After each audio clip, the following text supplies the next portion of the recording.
20वीं सदी की शुरुआत तक अंग्रेज भारत में अपने 2 शताब्दियों के शासन को एक सहनशील साम्राज्यवाद की उपाधि देकर सही ठहराने की कोशिश करते रहे। उन्होंने यह दावा किया कि उन्होंने भारत को सभ्य बनाया और उसे आधुनिकता की ओर अग्रसर किया, मानो कोई उपकार किया हो। लेकिन उन्हें यह इल्म नहीं था कि जिस जमीन को वे गंवार समझते थे, वो धरती सदियों पहले ही ज्ञान, संस्कृति और विज्ञान की ऊंचाइयों को छू चुकी थी। उनके भ्रम तब टूटे जब 1921 में एक ऐसी खोज हुई जिसने उनके घमंड को जड़ से हिला दिया। यह वही क्षण था जब सिंधु घाटी सभ्यता के नाम से पहचाने जाने वाले इतिहास के सबसे प्राचीन और उन्नत नगरों में से 2, हड़प्पा और मोहनजोदड़ो, धरती से बाहर निकले। ये केवल बस्तियां नहीं थी, ये एक ऐसी संरचित दुनिया थी जहां सीधी सड़कों का जाल था, विशाल भवन खड़े थे और एक ऐसा ड्रेनेज सिस्टम था जो आधुनिक शहरों को भी पीछे छोड़ दे। जैसे जैसे खुदाई आगे बढ़ी, वहां से मिट्टी के बर्तन, दुर्लभ आभूषण, मानव कंकाल और अद्भुत मूर्तियां निकलती गईं। हर एक चीज उस युग की बेजोड़ जीवन शैली की गवाही दे रही थी। हर परत के नीचे छुपी थी एक नई कहानी। उस समय की खेती-बाड़ी, व्यापार, निर्माण कौशल और तकनीकी समझ ने इतिहासकारों को हैरानी में डाल दिया।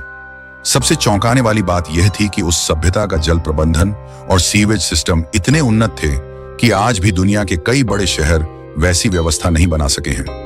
वर्षों की खुदाई के बाद एक रहस्य और सामने आया, वहां के पत्थरों और मोहरों पर खुदी हुई लिपि।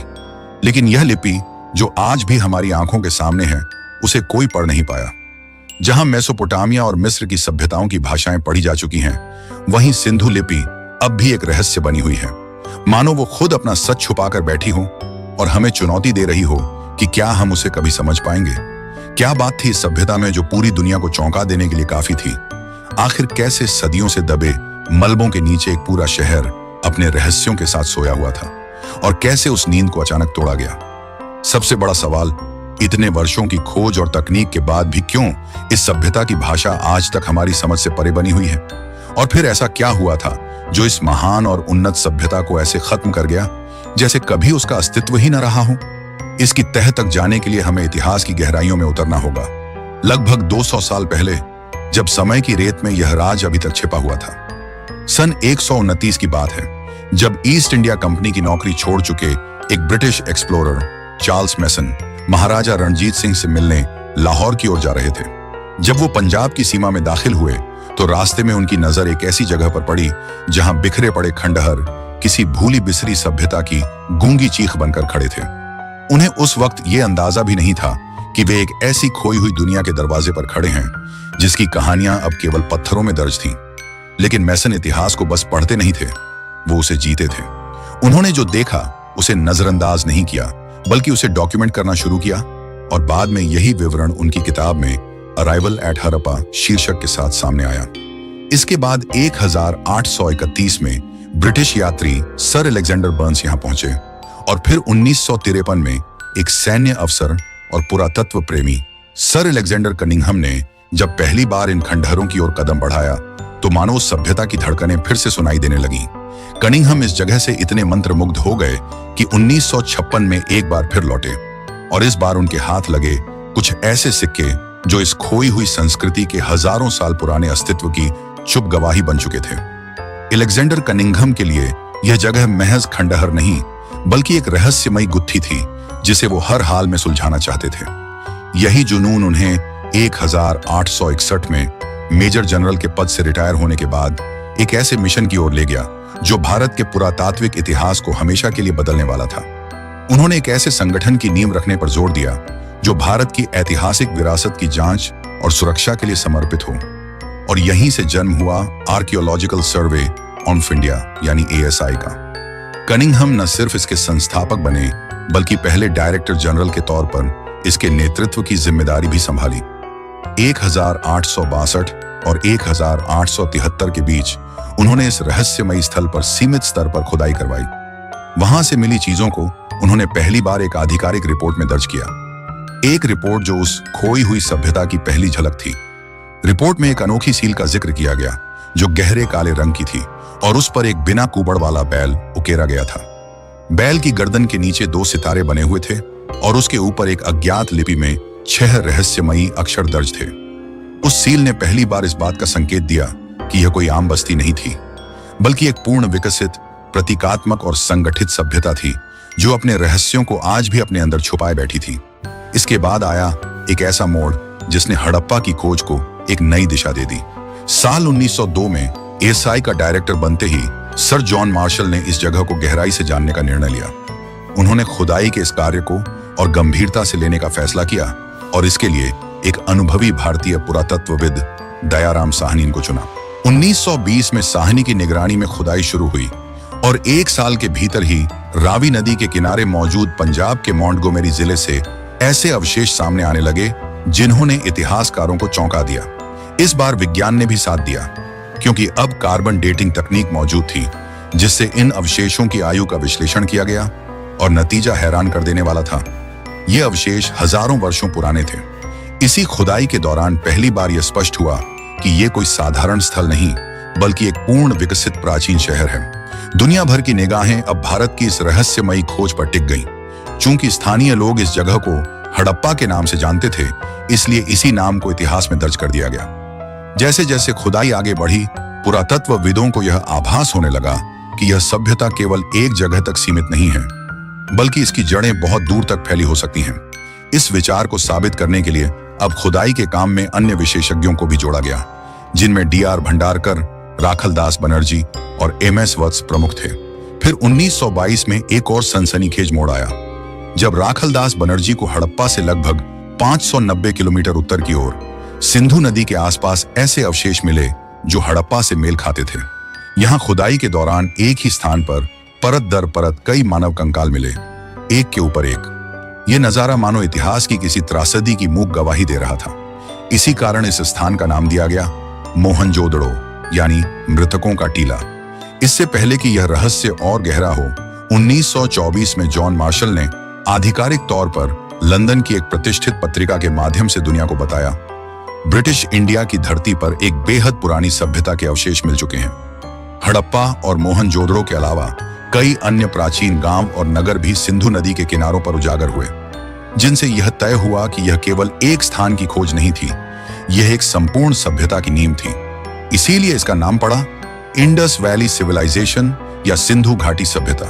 और चूंकि सबसे पहली खोज हड़प्पा की थी, कई बार इसे हड़प्पन सिविलाइजेशन भी कहा गया। इस रहस्यमयी और उन्नत सभ्यता के अस्तित्व ने वैश्विक इतिहासकारों को चौंका दिया, क्योंकि उस समय तक मेसोपोटामिया, मिस्र और चीन की सभ्यताओं को ही विश्व की सबसे प्राचीन नगरीय सभ्यताएं माना जाता था। लेकिन अब सिंधु घाटी सभ्यता भी इस सूची में अपनी जगह बना चुकी थी।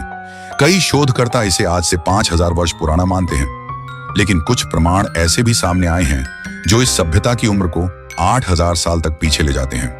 और यहीं से शुरू होती है एक काल की ऐसी यात्रा जो आज भी रहस्यों से भरी हुई है। करीब एक सदी से सिंधु घाटी सभ्यता की छिपी हुई परतों को खोजा जा रहा है और आज तक 1400 से भी अधिक साइट्स इस रहस्यमयी सभ्यता से जुड़ी हुई सामने आ चुकी हैं। इनमें से लगभग 925 साइट्स भारत में स्थित हैं, जबकि 75 पाकिस्तान में फैली हुई हैं और यह खोजी यात्रा अब भी थमी नहीं है। इन साइट्स में से लगभग 100 स्थान सिंधु नदी के किनारे मिले, जबकि चौंकाने वाली बात यह है कि 500 से अधिक साइट्स घग्घर हकरा नदी के आसपास भी उजागर हुई। एक सूखी हुई नदी जिसके नीचे दबी सभ्यता आज भी सवालों से घिरी हुई है। इन जगहों पर की गई गहन रिसर्च ने इतिहासकारों को यह समझने का मौका दिया कि आखिर यह सभ्यता कब शुरू हुई, इसका विस्तार कितना व्यापक था और इसके सामाजिक ढांचे की गहराई क्या थी। जब मेसोपोटामिया, मिस्र और चीन की सभ्यताओं से तुलना की गई, तब एक चौंकाने वाला तथ्य सामने आया। सिंधु घाटी सभ्यता इन सभी से बड़े क्षेत्र में फैली हुई थी। यह कोई सीमित विस्तार नहीं था, यह एक सभ्यता थी जो 12,600 वर्ग किलोमीटर में फैली थी और जिसका दायरा आज के भारत, पाकिस्तान और अफगानिस्तान तक फैला हुआ था। जहां पाकिस्तान में हड़प्पा, मोहनजोदड़ो और आमरी जैसे अहम स्थल पाए गए, वहीं भारत में कालीबंगन, लोथल, सुरकोटड़ा, बनावली और ढोलावीरा जैसे प्रमुख नगर इस सभ्यता की विरासत को संभाले खड़े हैं। ऐसा माना जाता है कि एक समय पर इस सभ्यता में करीब 50 लाख लोग बसते थे, एक ऐसा सामाजिक और शहरी ढांचा जो उस युग के लिए अकल्पनीय था। इतिहासकारों ने इस सभ्यता को 3 अलग-अलग चरणों में विभाजित किया है: अर्ली हड़प्पन, मैच्योर हड़प्पन और लेट हड़प्पन फेज। इस पूरी यात्रा की शुरुआत 3300 ईसा पूर्व के आसपास मानी जाती है, जब पहाड़ी क्षेत्रों से लोग नीचे की उपजाऊ घाटियों की ओर उतरने लगे और सिंधु नदी वो उसकी सहायक नदियों के किनारे अपना बसेरा बनाना शुरू किया। जमीन उपजाऊ थी, जल पर्याप्त था और यहीं से शुरू हुआ एक धीमा मगर शक्तिशाली बदलाव। लोगों की संख्या बढ़ी, कबीले बने, फिर गांव बसाए गए और जैसे जैसे वक्त ने करवट ली, 2600 ईसा पूर्व आते आते ये गांव नगरों में बदलने लगे। 2600 से 1900 ईसा पूर्व का काल वह स्वर्ण युग था जिसे मैच्योर हड़प्पन फेज कहा जाता है। इसी दौर में हड़प्पा, मोहनजोदड़ो और लोथल जैसे नगर उभरते हुए अर्बन सेंटर्स में तब्दील हो गए थे। इन शहरों की सबसे खास बात थी इनका सुव्यवस्थित डिजाइन। हर नगर दो मुख्य खंडों में बंटा होता था।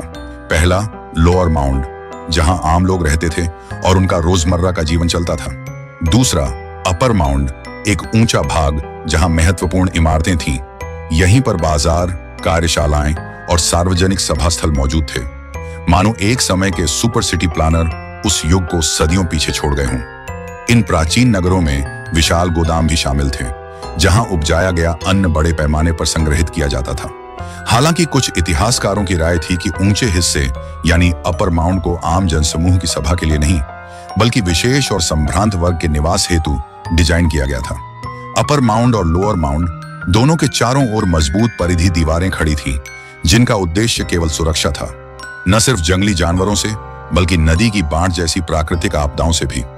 यह संरचना इस बात का प्रमाण थी कि सिंधु घाटी के नगर योजनाकार न केवल बुद्धिमान थे बल्कि उस दौर की सीमाओं से बहुत आगे की सोच रखते थे। यहाँ के आवासीय ढांचे भी किसी रहस्य से कम नहीं थे। घरों को ब्लॉक्स की शक्ल में निर्मित किया गया था और हर ब्लॉक के बीच में ऐसे चौड़े मार्ग थे जिनसे लोग आसानी से आ जा सकें। इन घरों की दीवारें समान आकार की ईंटों से बनी होती थीं। हर ईंट नपा तुला आकार ली होती थी, मानो कोई आधुनिक फैक्ट्री में तैयार हुई हो।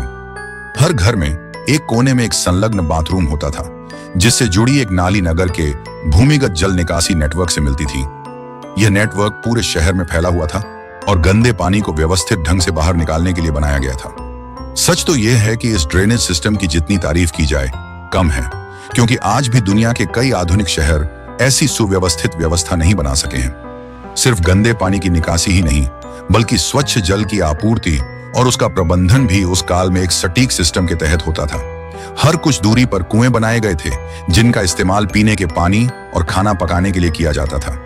मोहनजोदड़ो की खुदाई के दौरान जो सबसे महत्वपूर्ण खोज सामने आई, वो था एक विशाल जलकुंड, जिसे द ग्रेट बाथ के नाम से जाना गया।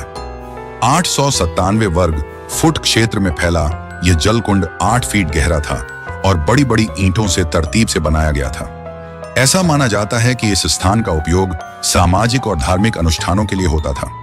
इसके पास एक कुआं भी मौजूद था, जिसे नियमित रूप से ताजा पानी भरकर लाया जाता था और बगल में ही वस्त्र परिवर्तन के लिए चेंजिंग रूम्स भी बनाए गए थे, जो यह दर्शाते हैं कि सार्वजनिक जीवन में सुविधा और निजता दोनों का ध्यान रखा जाता था। इतना ही नहीं, आने वाले समय में पानी की किल्लत से बचने के लिए शहरों में कई जलाशयों और भंडारण इकाइयों का निर्माण भी किया गया था। धोलावीरा जैसी साइट्स पर ऐसे जल संचयन तंत्र और चैनल्स देखने को मिले जो बारिश और नदी के पानी को भविष्य के लिए संचित करने में सक्षम थे। यानी जिस काल में विज्ञान और तकनीक अपनी प्रारंभिक अवस्था में थे, उस समय भी सिंधु सभ्यता के लोग नागरिक जीवन की समझ और व्यवस्था में अव्वल थे। इनकी स्वच्छता के प्रति जागरूकता भी किसी आधुनिक जनसंख्या से कम नहीं थी। नगर की गलियों के किनारे कूड़ा डालने के लिए नियोजित डस्टबिन रखे जाते थे और विशेष सूचनाओं के लिए चिन्हों तथा संकेत पट्टों का उपयोग किया जाता था। मानो एक ऐसी दुनिया जो समय से आगे चल रही थी और फिर अचानक इतिहास में कहीं खो गई। इतनी व्यवस्थित जीवन शैली और विशाल शहरी ढांचे के बावजूद सिंधु घाटी सभ्यता में शासन व्यवस्था या किसी राजा के अस्तित्व का कोई ठोस प्रमाण अब तक नहीं मिला है।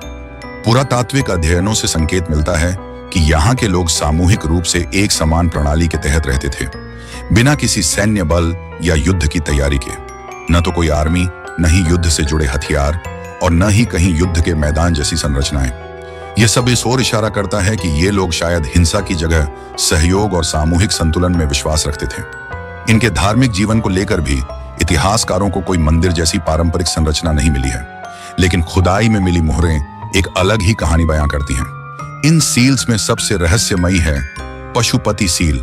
इस पर एक योगासन में बैठा हुआ व्यक्ति दर्शाया गया है, जिसके हाथों में त्रिशूल है, सिर पर आभूषण युक्त मुकुट है और चारों ओर जंगली जानवर जैसे हाथी, बाघ, भैंसा और गैंडा प्रदर्शित हैं।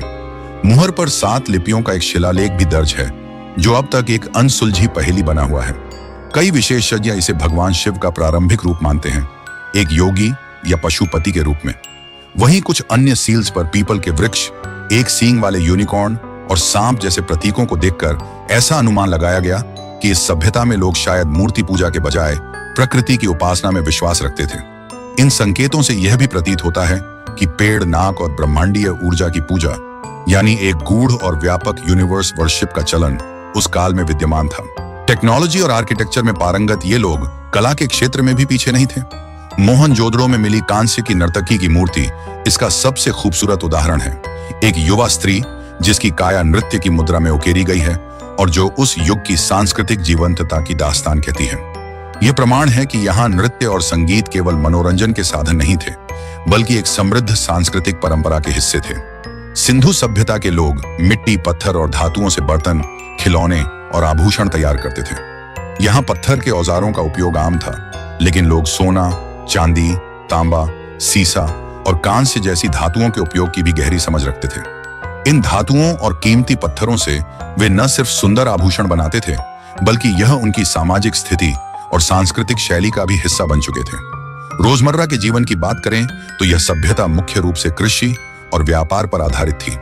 यहाँ गेहूं, जौ, दालें, सरसों, सब्जियां और मसाले उगाए जाते थे। एक संपूर्ण कृषि चक्र जो मौसम और भूमि की जानकारी पर आधारित था। सबसे उल्लेखनीय बात यह रही कि सिंधु घाटी के लोग दुनिया में सबसे पहले कपास का उपयोग करने वाले माने जाते हैं। कपास को उगाना, उसे काटकर कपड़े में बुनना, ये सब काम किसान खुद करते थे। साथ ही सर्द इलाकों में ऊनी वस्त्रों का उपयोग भी प्रचलित था। कृषि के साथ साथ ये लोग पशुपालन भी करते थे, जिससे न केवल दूध और मांस बल्कि व्यापारिक वस्तुएं भी प्राप्त होती थीं। सिंधु घाटी सभ्यता के लोगों का जीवन पशुपालन से भी गहराई से जुड़ा हुआ था। वे ऊंट, भैंस, बकरी, कुत्ते और बिल्ली जैसे जानवरों को पालते थे और बैल चालित गाड़ियों का उपयोग परिवहन के लिए करते थे। पर इनका कौशल केवल खेती और पशुपालन तक सीमित नहीं था। व्यापार में भी ये लोग अत्यंत दक्ष थे। इनका नेटवर्क स्थानीय स्तर तक सीमित न होकर एक अंतर्राष्ट्रीय व्यापारिक जाल में तब्दील हो चुका था। इतिहासकारों के अनुसार उस समय की समकालीन मेसोपोटामियन सभ्यता से भी इनका व्यापारिक संबंध था। मेसोपोटामिया के लोग सिंधु घाटी को मेलुहा के नाम से जानते थे, एक रहस्यमयी भूमि जहां से वे बड़े पैमाने पर कपास, बहुमूल्य लकड़ियां और आबनूस मंगवाया करते थे।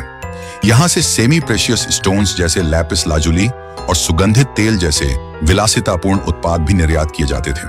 व्यापार में पारदर्शिता और प्रामाणिकता बनाए रखने के लिए सिंधु सभ्यता के व्यापारी विशेष प्रकार की मोहरों का उपयोग करते थे। इन सील्स पर विशिष्ट प्रतीक और चिन्ह उकेरे होते थे, जिन्हें आज के ब्रांड या हस्ताक्षर के रूप में समझा जा सकता है। वस्तुओं की सटीक माप और वजन तय करने के लिए अलग अलग तरह के वजन और माप उपकरणों का प्रयोग किया जाता था, जो दर्शाता है कि इस सभ्यता में वैज्ञानिक सोच भी अपने चरम पर थी। अब तक की खुदाई से जो सील्स, टेराकोटा टैबलेट्स और धातु से बनी वस्तुएं मिली हैं, उन पर अंकित रहस्यमयी लिपियों ने इतिहासकारों को इस सभ्यता की भाषा की झलक दी है। इन्हीं शिलालेखों को इंडस्क्रिप्ट कहा जाता है, एक ऐसी अनपढ़ी हुई लिपि जो अब भी समय से आंख मिचौली खेल रही है।